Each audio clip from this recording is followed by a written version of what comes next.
Why am I talking about math? Okay, look. Have any of you ever read a book called The Phantom Toll Booth? It's a kid's book, The Phantom Toll Booth, okay? So there's this kid, Milo, who suddenly finds his car, and he drives in, and this toll booth is in his room, and he gets in the car, and he starts driving, and he's transported into this magical world that's ruled by two opposite kingdoms. Okay? One uses words, and one uses numbers. In the kingdom of the numbers, you can't use words. You have to use equations. In the kingdom of words, you can't refer to numbers. Right? Numbers and words are both ways of describing reality. Numbers just describe reality in a way that words can't. Okay? So, for example, Al means V. Jibra means mending. V, mending.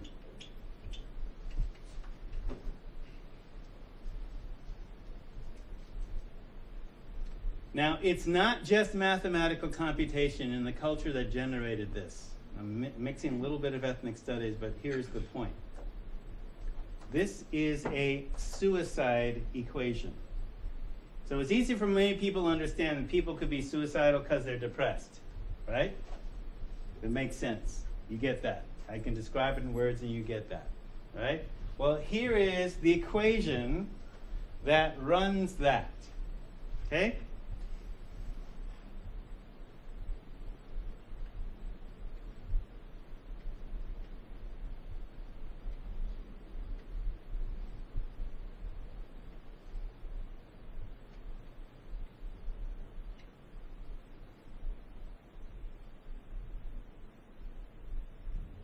Okay, so here's how it works. A is anger. Okay? You get hurt, you get injured, the first response is pain, ow, that hurts. Then it's anger if it's somebody that's outside of you. Now, if that somebody is bigger than you, or there's a fear factor involved, you're not necessarily going to say ow, or you're hurting me, or stop, you're hurting me. But the anger will still be there because the hurt is still there. So you can't express it. So anger, denied expression, anger minus E, expression. That's in brackets, right? Multiplied, that's N, by some number. Let's say this happens again, and again, and again, and again. Multiplied, it becomes a pattern. A lot of anger, a lot of hurt, a lot of pain. Multiplied becomes depression.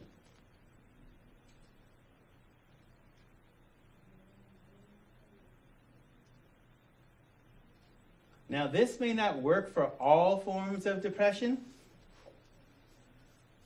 but it sure works for a lot of them. Okay? People are pissed.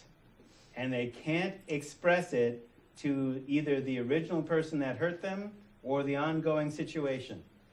Okay? Anger is kind of like, it's energy. It's explosive emotion. Okay? We know even from Newtonian physics, energy cannot be created or destroyed. It changes form. Anger is energy. If it can't express outward, you turn it in on yourself.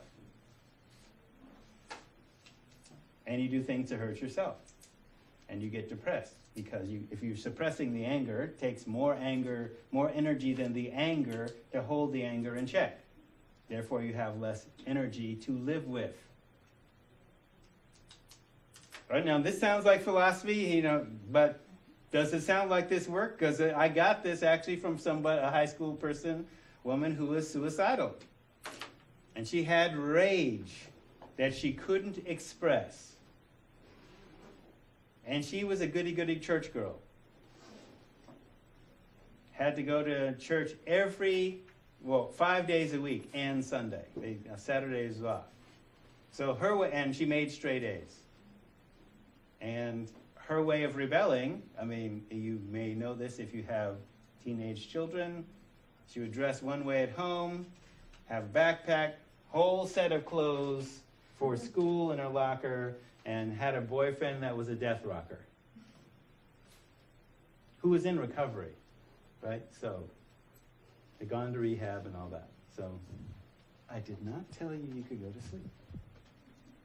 Wake up. Well, that's them. Okay. All right, anger denied expression multiplied becomes depression. All right, so mathematically, so if you know algebra, what do they say? What's the order of operations? Where do you go first? PEMDAS, right? Please excuse my dear Aunt Sally. Okay, but if we say that in street talk, algebraically, if we apply this to a counseling situation, you need to go to the center of the greatest pain first. That's scary for folks. Okay? That means that me as the counselor, I have to go to the center of the greatest pain, and if you want to test how good your counselor is, you want to make sure they go to where you don't want to go or what's uncomfortable first. To take you there and bring you out. And can they do that inside of your hour or whatever you're allotted? To be able to name that. So I'm intimidating for some people because look, you just came in. You had something to drink before you came here, huh? Yeah. 40 Mickeys. Okay. Got that. How'd you know that? The way you stand, your vibe. You're drinking a Diet Coke. I mean, it's obvious. You're not obviously drunk, but I can tell that you've had something to drink today. I'm sorry for coming. It's all right. Came to the right place. What's up? What are you medicating? Go there. Like, that's first 5 minutes of an encounter. Like, go there immediately. They appreciate your honesty. Because you're the first person that's ever said, well, that's how I was trained by people that did that to me in a good way. Doesn't mean that I do it in every relationship that I'm in, but I can do it with other folks. All right? So, PEMDAS. So in algebra, it's PEMDAS, which it's called order of operations. So it's parentheses, exponents, multiplication, division, addition, and subtraction. Okay? You do the hardest thing first, and if you do that, everything else falls into place. If we're going to do it in a counseling situation, it's PILFDAS.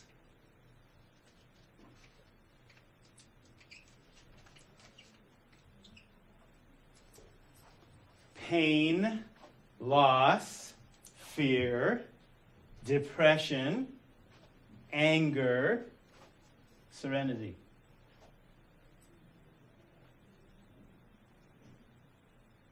Okay, go to the pain first. What did you lose in grieving? What have you lost? You lose your innocence. You lose someone you love. You lose the capacity to love. What do you fear? Fear it happening again. Look at the depression. Where is that coming from? As a result of the PLF. Where are you angry? Because anger implies that there's hurt. So we have to heal the hurt correctly. Well, you have to acknowledge what it is first and heal that correctly. Did you get burned? Okay, first, second, or third degree burn. Or fourth degree. Which would be really nasty, but okay. Is it a salve? You got to protect the blister. How bad did you get off? How bad is the pain. Or is it a cut? Here's what happens with recovery, drug recovery. From the point of view of how the brain works, anytime you use a substance, remember, let's see, the Roadrunner coyote and the Roadrunner drop these safes on the coyote's head. From the point of view of the brain, alcohol and other drugs is like having a safe dropped on it. And it's resilient, but you keep dropping the safe on it. So what happens in recovery, from the brain's point of view, just like when you get cut, ow, you stop the bleeding, put your salve on it, put your Band-Aid on it, it starts healing from the deepest part of the wound out, and it's itching. Right? That's the most annoying part, picking at a scab. It's itching. Don't pick at it. Let it heal. Itching for the brain is boredom. The brain is healing. It's like, okay, the safe is coming, I know, right? It's coming. It's waiting for the safe. And while nothing's happened, oh, okay, I'm bored. So that makes me want to use. How did if I use drugs for entertainment and I'm bored, I got to do something about that. Well, actually, if your society had taught you correctly, you'd understand that boredom is a brain state. Change your brain state with the breath. Pay attention. Because what's usually happening when something's boring, the next thing is interesting. Okay? And there's no ordinary moments. Sounds like philosophy. It's reality. There are no ordinary moments. So pay attention. Because the solution's coming if you're paying attention. So pain, loss, and fear, depression, anger, serenity. In order to get to serenity, life is suffering, you have to acknowledge the pain first to get to it. Wish there was an easier way, but I'm thankful there ain't.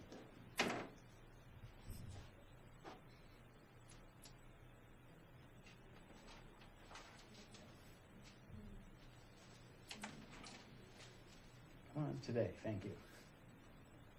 Inside the pain is the key to reliving it. So, in the case of incredible pain where they steal your very soul or life or attempt to kill or destroy you, or in effect do something that attempts to destroy you, you've got to take your life back yourself. I mean, they didn't destroy you. You still live. But this is going to hurt.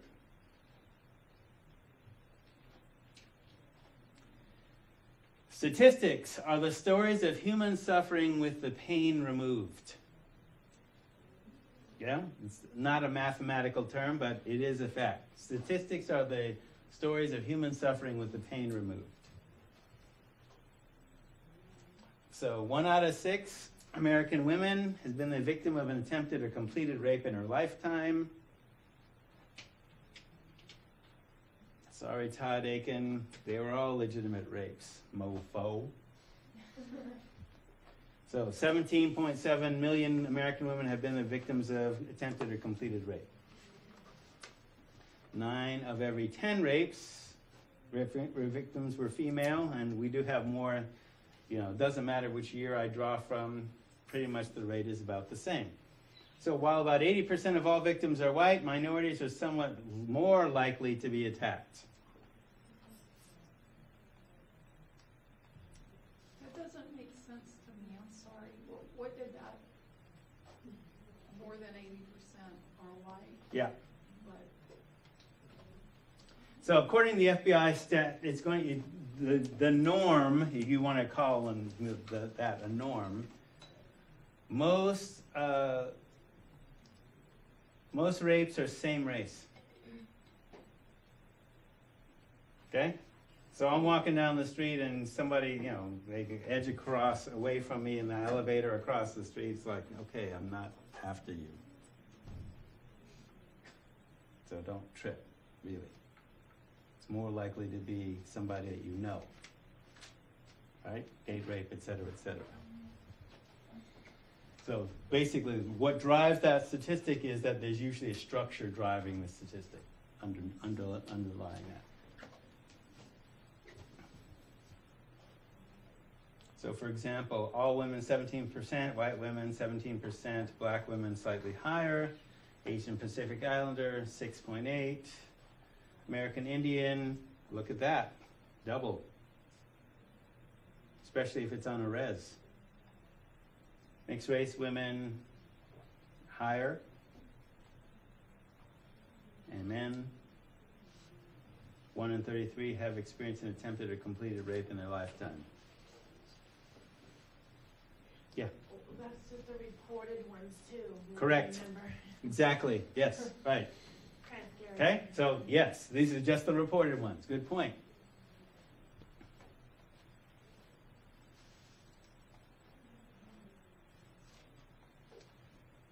So one of the pieces, and you get higher statistics if you look at military service, too. All right. So there's a piece in that in terms of looking at these statistics. Children, then if you then parse it for children, because those were adult women that we were talking about before, and adult men, 15% of sexual assault and rape victims are under age 12. 29%, 12 to 17, 44% are under age 18. And 80% are under age 30.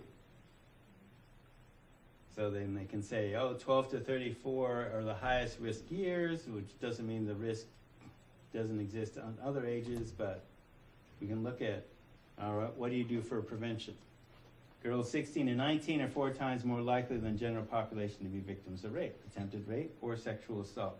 The reason I'm talking about this in an addiction context, this is why we know 75% of women presenting for addiction treatment have had some kind of sexual assault. Should a male counselor understand that and be ready to deal with it? Hell yeah. Would it be better for her to face a woman that's sensitive? Because sometimes there are men that don't have that sensitivity. I've seen it work both ways.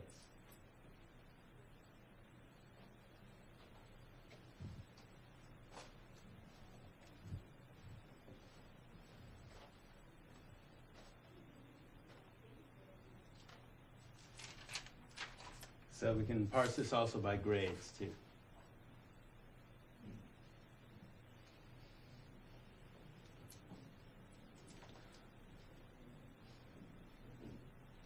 All right, so at this point I start doing my breathing exercises, having dealt with lots of clients where I feel a rage, not at them, but at what was done to them. So I know if I'm feeling that, what are they feeling? And I'm a father of daughters.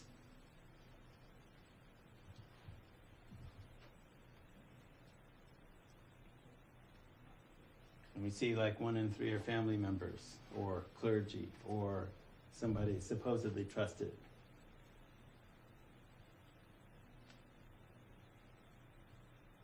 Acquaintances. So most of the time, the perps are known to the victim. All right, so victims of sexual assault, 3 times more likely to suffer from depression, 6 times more likely to suffer from PTSD, 13 times more likely to abuse alcohol, 26 times more likely to abuse drugs, 4 times more likely to contemplate suicide. Yeah. All right, yes, go ahead. Well, I just wanted to say, in Lane County, I wanted to find out how many men out of how many men were doing this or whatever, instead of putting it on the victim. So we took the census and we found out the number of men, and then we minus 34 of the sexual offenders off because a couple were women and a couple probably peed in the bushes at the wrong time, and but there are no more statutory rapes, but actually almost all of them were child sexual abuse. Mm-hmm. And it was 1 out of 98 men in Lane County was registered for that. Mm-hmm. It was really more, but we took it down a little bit. And that kind of seemed like shocking, but that's just to get the ones that are caught. Yeah.